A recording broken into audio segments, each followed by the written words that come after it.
Buenas hermanos, sejam bem-vindos ao curso de Política e Yoga. E política, aqui entendido, algo obviamente, mas acho que nunca é demais a gente alertar. Ele foge do escopo de partidos, né? Mas da questão social no qual nós estamos inseridos.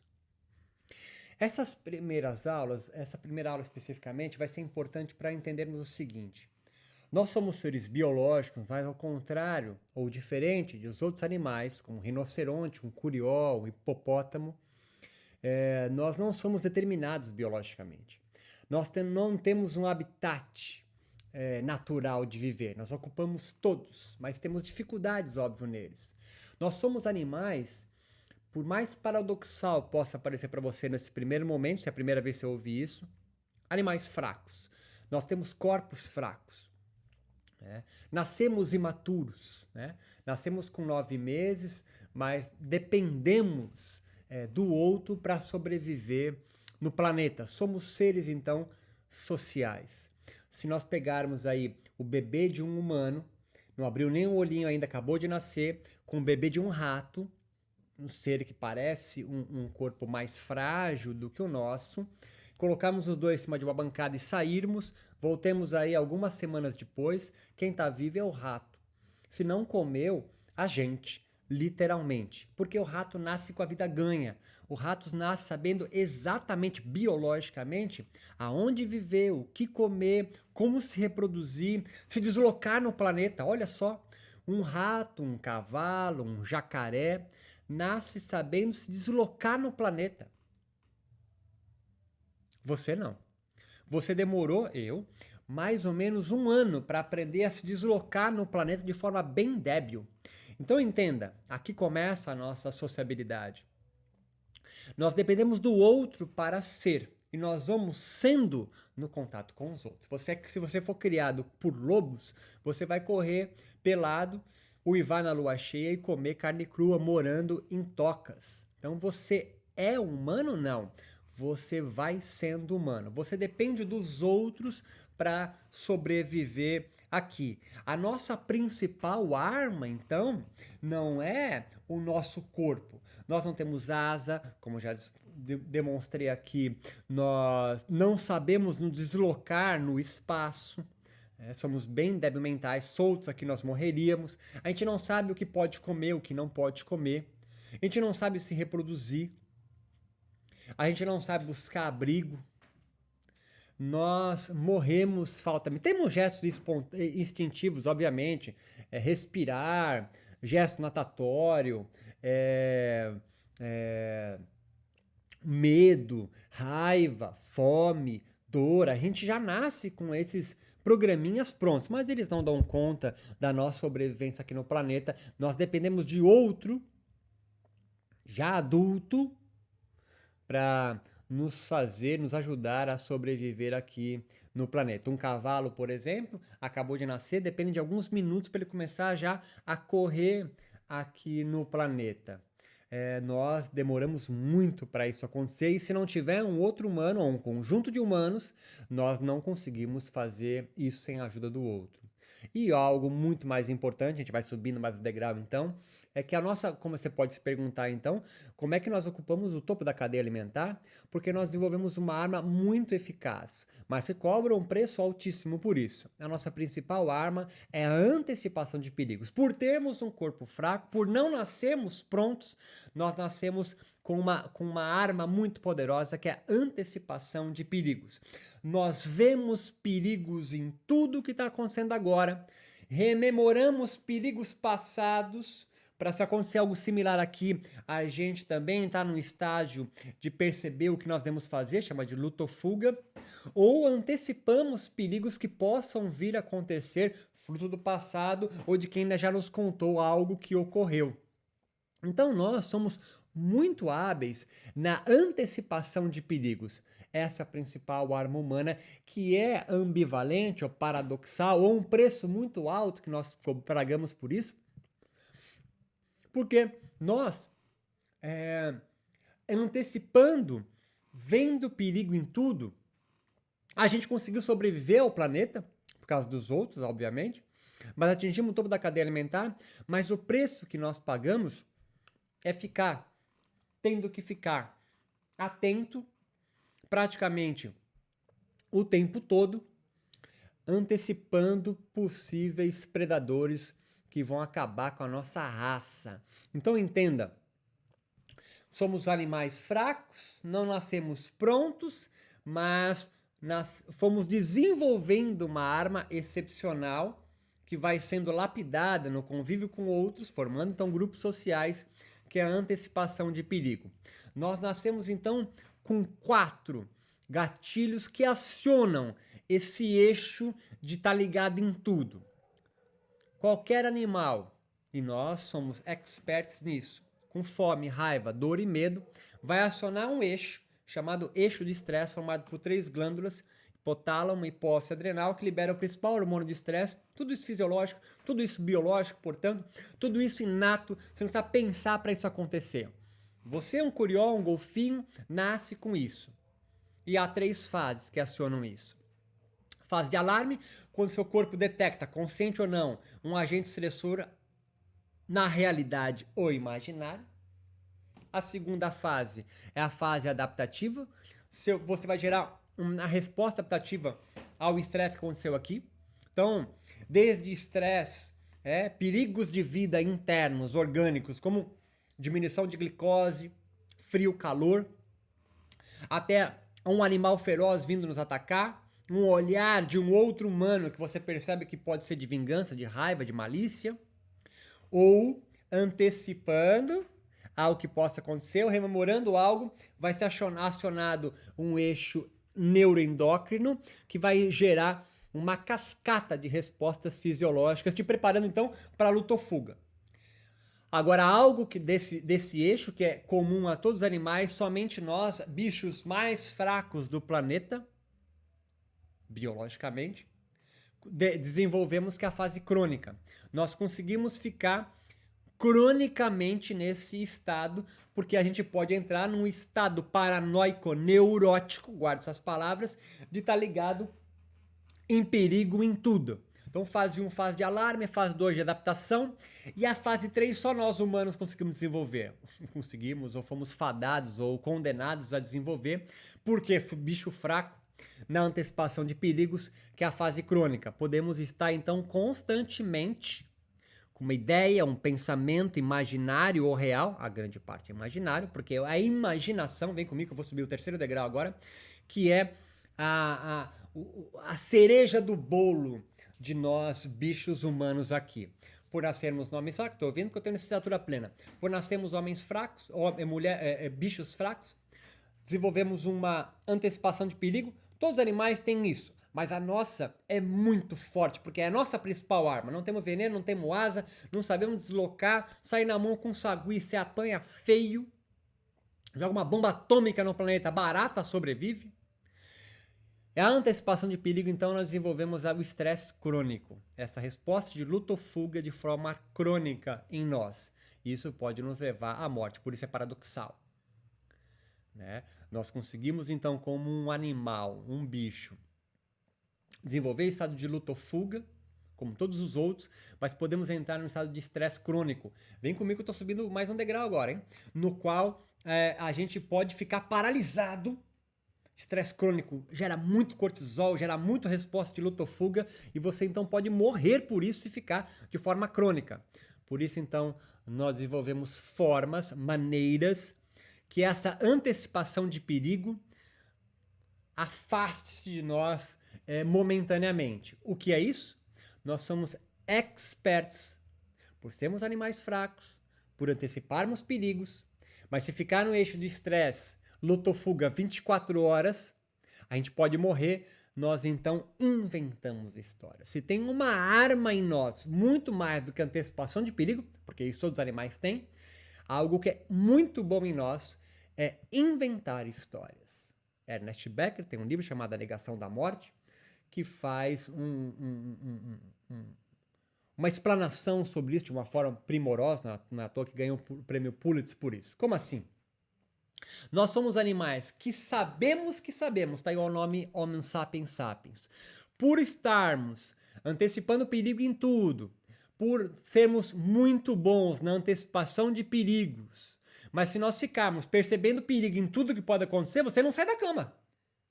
Nós desenvolvemos então uma inteligibilidade, uma consciência da finitude da nossa existência. Isso no qual um Golden Retriever, um macaco sagui, um passarinho curió nunca vai ter na sua vida. Nós sabemos que vamos morrer.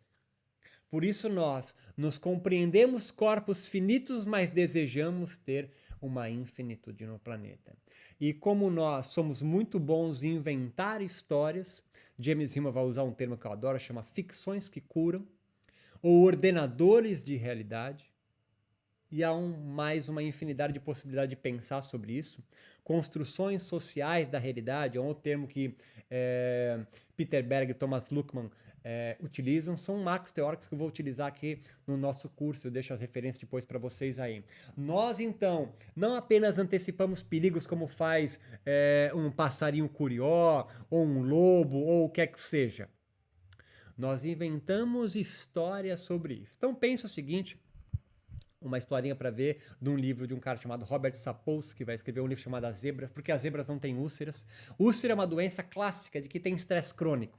Né? Então por que a zebra não tem úlcera? Porque ela não fica 24 horas pensando em perigos que podem atacá-la, senão ela morreria. Nós somos os únicos animais que desenvolvemos isso, estresse crônico.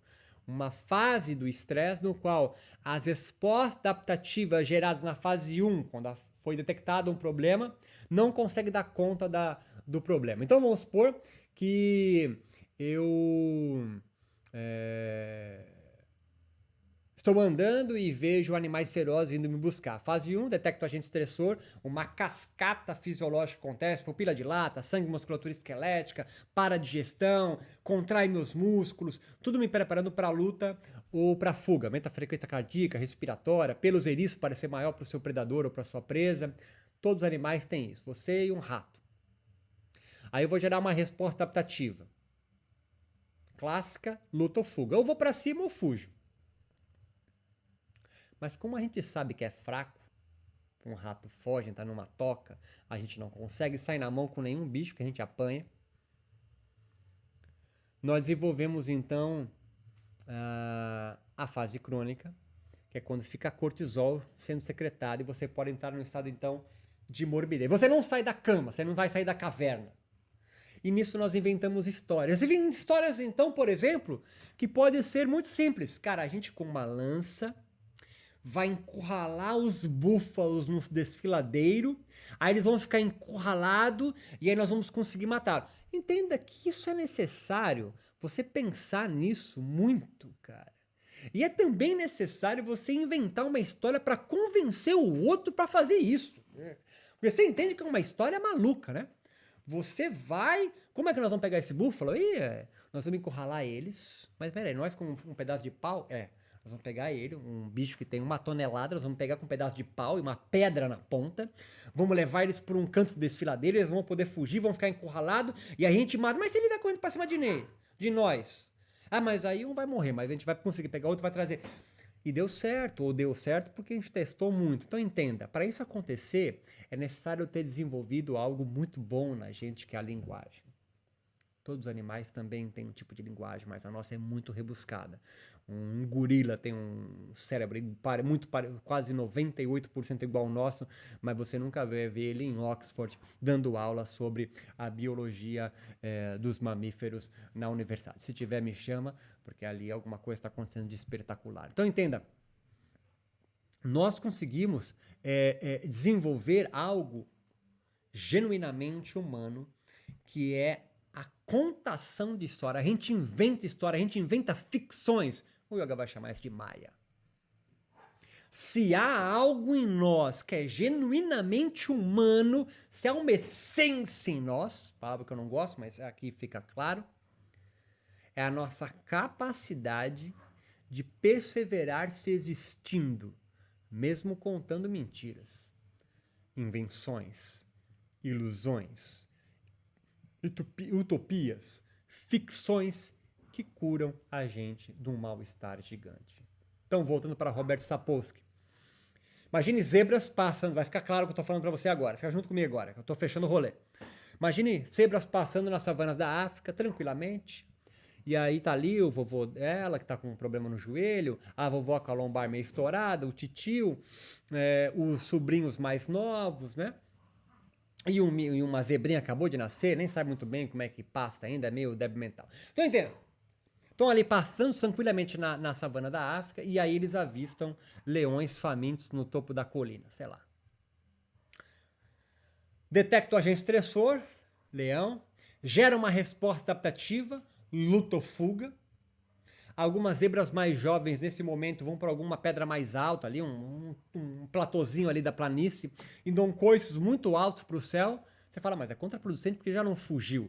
Para deixar claro para os leões que estão prestes a atacar, que nem adianta vir atrás de mim, que eu sou forte, ágil e jovem, vai pegar minha avó que está com problema no joelho. Você fala, mas isso é desumano. É, porque ela é uma zebra, ela não tem um aparato do sistema límbico tão desenvolvido como o nosso, que gera então uma compaixão tão forte quanto nós seres humanos, e você começa a compreender por que nós temos esses tipos de emoções e afetos tão mais sutis do que os outros animais, como compaixão, o amor. Os outros animais também têm, claro, mas a gente desenvolve uma coisa tanto que a gente consegue desenvolver num grupo, a desenvolver uma técnica religiosa para fazer nascer mais ainda, aflorar mais ainda esse sentimento de compaixão, porque é isso que nos mantém unidos. Mantendo-nos unidos, vamos sendo humanos, vivendo na gregariedade, a gente sobrevive ao planeta. Então vem comigo, o leão ataca.